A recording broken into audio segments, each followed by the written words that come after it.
This roofer closed $319,000 in just 21 days off of the appointments that our company sent us. This roofer, he had a really dialed in sales team, and all he needed was a high volume of qualified appointments in order to generate this amount of revenue. And by no means am I saying that you would get the same results working for us or even applying these strategies, but I'm just gonna show you the exact strategies that we use on this campaign in order to achieve these results. Now, I'm not gonna go over sales or sales systems or anything because that's all the client. Like I said, he had really dialed in systems on that end. I'm gonna break down the exact marketing strategy that allowed us to do this for this client's campaign. Now, I'm gonna go over something that's very important in marketing today, and that's friction, right? A lot of people, they believe that you either have quality or you have volume. You don't really have both. Maybe you could have like a slight mixture, but it's usually you're gearing towards quality and high costs or low costs and volume. I'm gonna go over a strategy today that's kind of a mixture of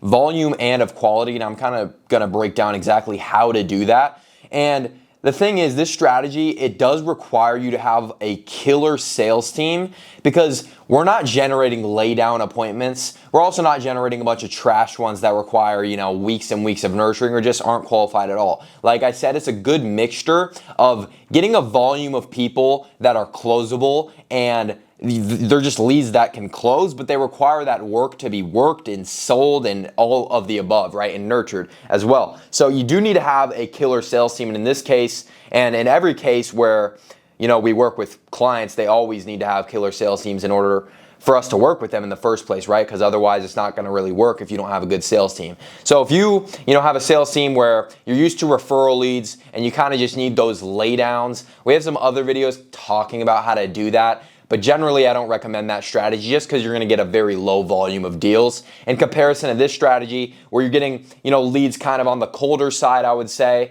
and they require to be worked, which we also help out with in this strategy that I'm gonna go over. So I'm gonna explain how friction works and how that works with your costs, right? So friction in a marketing sense is pretty much just, for example, like a landing page, right? If you add one more question, that's an additional amount of friction. If you change a multiple choice question to a typed out question, that requires more effort for the lead, so that equals more friction, right? If you add an offer that's less aggressive, that's also a way of adding friction, right? Because you're making it harder, you're making it more difficult for people to come through as a lead, right? The easier that you make it, the less friction that you have, but also your quality goes down as friction goes down. It's kind of in a lot of cases, it's kind of like a one-to-one thing, right? You increase friction, you increase quality. Now, you could overdo it, and if you increase friction, you're always going to really increase quality. But the downside is sometimes you unnecessarily increase friction when you don't need to increase quality, which just increases costs. And then now you have a campaign that's unprofitable. So you do need to find that healthy balance. And that's what I'm gonna go over today with this marketing strategy. So this is kind of a little, chart that I'm gonna draw out here, and we have friction at the bottom here, and then we have costs over here on the side, right? And as you increase friction, right? So we'll do little lines here. As you increase friction, you're also going to increase costs every single time. There's very, very few times where that doesn't happen, right? So if you increase friction, you're going to increase costs. But also, I would say friction / quality, right? Because it's kind of one and the same in a lot of cases. So if you increase friction, you're going to increase costs, right? And let's say, your costs over here, right? The costs in this area, that's when you're in the red.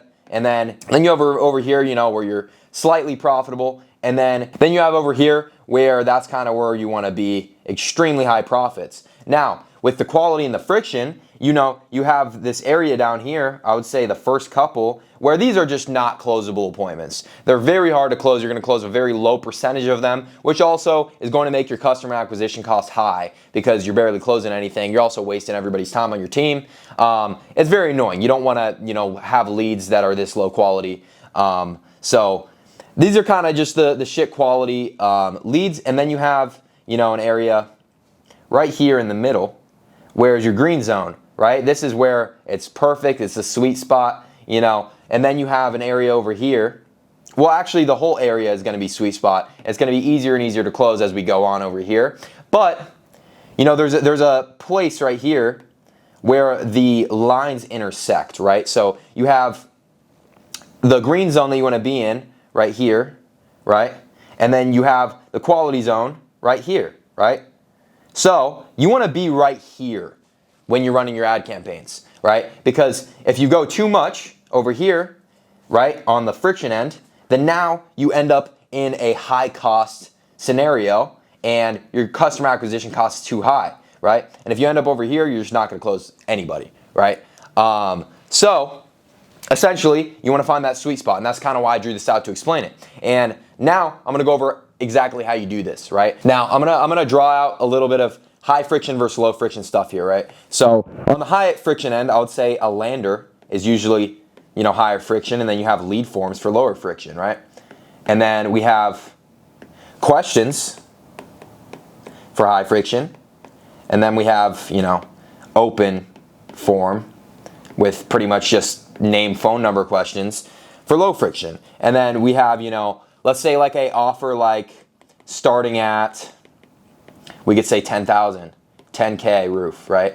And then we have over here, maybe a starting at, or like a, you know, financing option, or, you know, something that insinuates the roof is very, very cheap, like insurance, or like free / no upfront, like something like that, right? So that would be a low friction offer, right? Because it's, you know, it's going to drive a very large amount of traffic to your forms, right? So these are kind of the things, I want to break down between high friction and low friction. And then what we do on this campaign is we kind of take a mixture of everything. So we do not do landing page typically, and we typically do lead forms, which requires a dog sales team because you can't wait 30 minutes to call them. You got to call them instantly, right? Otherwise, you're going to get very low booking rates here. So we choose lead forms in this case, right? On the low friction end. But what do we do to combat that, right? Because the lead quality is going to be much lower, the intent's going to be much lower. We add questions. So we have a couple questions. We typically go anywhere from 2 to 4 questions on the lead form, right? And now it's kind of like an even, cancel out even balance here. And we actually don't do either of these offers, and we kind of do the in-between. So we'll go, let me write this in the middle here. We'll go starting at $5,997. And that's typically like the lowest end a roof is ever going to sell for, but it's going to get people in the door that have enough cash to, you know, go on a roof. And if you have financing options, even better.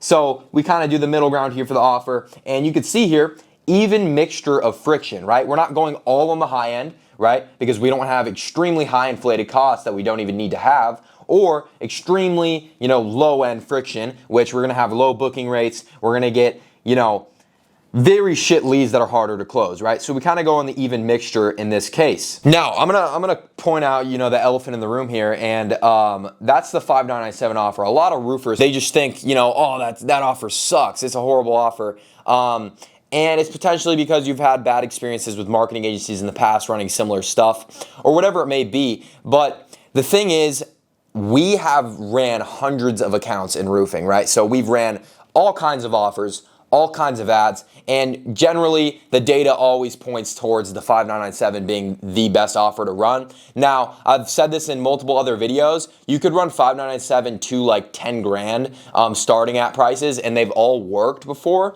but generally like $5,997, maybe $6,997, it generally works. Our clients, right? Our clients, most of our client results, they're all running this sort of offer on their ads, right? So, you know, you could tell this roofer that closed 320 grand in 21 days that this offer doesn't work. Or you could tell, you know, our other clients that's closed millions of dollars in a month that this offer doesn't work, right?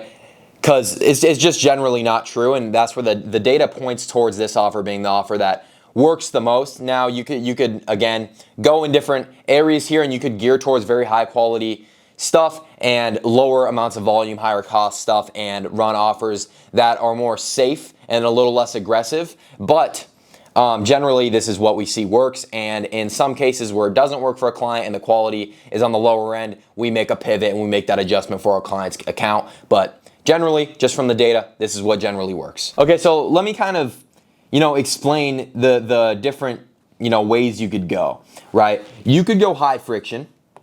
So we got high friction, which is going to be high booking cost, high, and then we're gonna go low friction down here. Okay, so we got high friction, high booking costs, but that is also high close rate, and we got, because of a high close rate, because of a high booking cost, that means high CAC, right? So a very costly, CAC here because of that high booking cost. It could be very, very, very high. And then we got low friction, which is going to end up being, low booking cost, but low close rate, which also results in a high CAC. / wasted time, it depends. Now, there's definitely like an area in a green zone, right? Where you could be on the low end and still be fine, and be on the high end and still be fine. There's a green zone here where you could still choose a route to go down. Like I said, you could run starting at 9,997 offer, and you could probably end up in the green zone if you have good ads and a good landing page that's not super, super high friction, and you'll end up in that green zone where you have an okay booking cost, but you're gonna close at a really high rate. Right? And then you could be on the low end of that green zone. Like I said, let me pull up the chart of this green zone. You could be on the low end here. You could be on the high end here. Typically, we like to choose like the middle end of that green zone there. But you could be on either end of that spectrum and be in a green zone of, costs. Cost effective, we're cost effective here. We're cost effective here. We're barely cost effective there, right? So you could be cost effective in all of those, areas, the high end, the low end. You just have to kind of choose what route you want to go down, and then you could choose the middle end. Now, if you choose the middle or the low end, the downside to that, like I said, is you're going to need to, God forbid, you're going to need to put some effort in and nurture some leads and actually be good at sales. I'm sorry, but if you're the type of guy that has a team that's used to referrals, used to lay down leads, they don't know how to sell their ass off, they don't know how to be hungry sharks and hunt leads down day after day, then I would recommend that you get really damn good at marketing just high ass quality leads. Like I'm talking, you need like 80, 90% show rates. You need them to show up with pretty much their credit cards out, ready to buy, already sold on your company. You need to pretty much generate referral level interest in a lot of cases if you have that type of sales team. But generally what we see, again, is if you want the largest volume of deals, you want to end up probably in this end, maybe in this end over here. But this end, there's usually a give and take with that low quality. So we typically like to choose that middle end there. And yeah, so that's what I was kind of saying. So you could choose that high friction route, and I'm talking about so high that it's outside of that spectrum, or so low that it's outside of that spectrum, like I drew on that chart. Or you could choose kind of that middle end, and you could kind of be in between here, and you could go a little more to the high or a little more to the low, and you'll be in that green zone. But generally, this is kind of the strategy that we like to use. We like to be in the middle of that friction spectrum, okay? It's kind of a simple concept, and I explained it like rather quick, but you need to understand friction, and you need to be very conscientious of where you are on that spectrum, if you're very high or very low, and you'll get a very good idea of why your results of your campaign are where they are. If you're getting a very low amount of leads but they tend to be high quality, you're probably high friction, maybe too high. If you're getting a bunch of shit leads but you're getting good lead costs, you're probably too low friction, and you need to add some additional friction. And a lot of times that friction lies in the offer itself and not the landing page. And you need to look at those numbers, of course, but generally that's where the issue is that I find is roofers or home service business owners in general, they like to be very safe and not very aggressive with their offers. And I think you need to kind of put your balls on the table a little bit, and you need to be a little bit more aggressive with your offer, even if it means some of the leads are going to come in a little underqualified. That's just kind of the give and the take there. But yeah, that's friction for you. We have other videos talking about ads, offers, call team, anything roofing, marketing, even roofing sales. We have that on our channel, so check that out. Subscribe, stay tuned for future videos.